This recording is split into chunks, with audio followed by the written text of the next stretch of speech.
আজ ২৬শে মে রবিবার দুপুর ১টা নাগাদ কুলতলি ব্লকের দেউলবাড়ি দেবীপুর অঞ্চলের মাতলা নদীর জলস্তর বাড়ায় এবং নদীবাঁধ টপকে তা জলাভূমিতে চলে আসায় আতঙ্কিত এলাকাবাসী।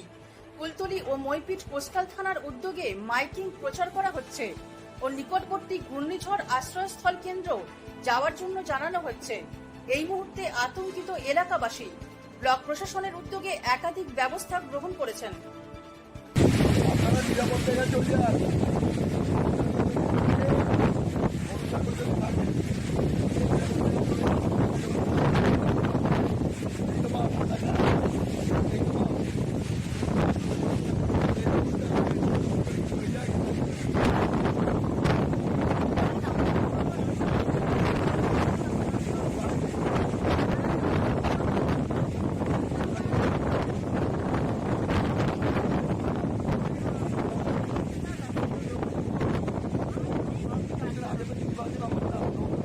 আপনারা নিরাপদ জায়গায় চলে যান, বুঝলেন?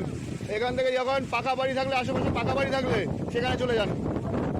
আর দামি জিনিসপত্র ঘরে থাকলে সেগুলো ব্যাগে করে নিয়ে ওখানে সব চলে যান।